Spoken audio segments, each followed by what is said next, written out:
Kahapon pa nga kami nag-aasikaso ng pagpapacheck up ng aking pamangkin, mga kapitbahay ko, at hanggang ngayon nga ay hindi pa rin kami natatapos. Maaga na naman gumising ang inyong kapitbahay at halos kulang na nga ako sa tulog dahil duty pa nga tayo kagabi. Kailangan talagang maaga kami pumunta dahil kapag tinanghali kami ay mahaba na ang pila.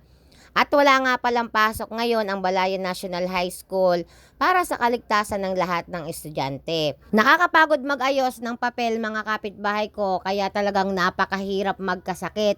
Pero kung meron naman kayo sa buhay at nakakaangat kayo at kaya nyo naman bayaran ang mga pagpapacheck up, ay bayaran na natin. Pero kami, syempre, wala naman kaming pera at kami isang kahig, isang tuka. Kaya hanggat malilibre ay tsatsagain talaga natin na magpabalik-balik at pumila. Dahil nga maaga kami umalis sa bahay, mga kapitbahay ko, ay hindi na nga ako nakapagkape. Kaya naman dito na ako bumili ng kape sa may loob ng BGC. At dito na rin ako nagpa-load, mga kapitbahay ko, dahil nga kailangan kong mag-upload. 6:30 pa nga lamang, mga kapitbahay ko, ay nandito na kami. Kaya ang inyong kapitbahay ay lutang na lutang pa.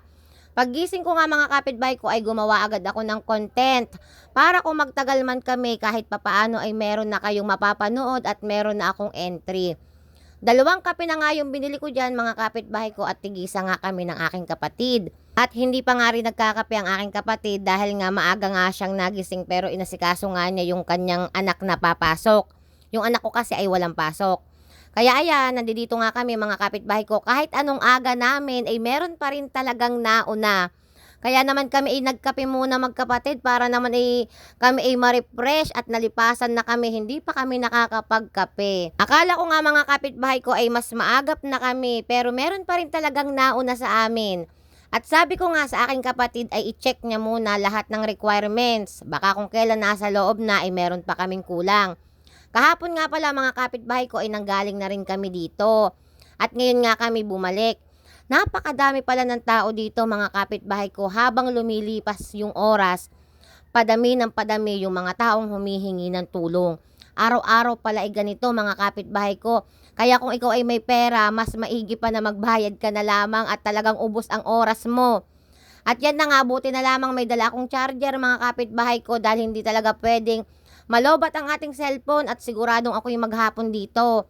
Ayan na, lumabas na nga ang aking kapatid pagkatapos ng interview at meron nga siyang kailangang fill-upan.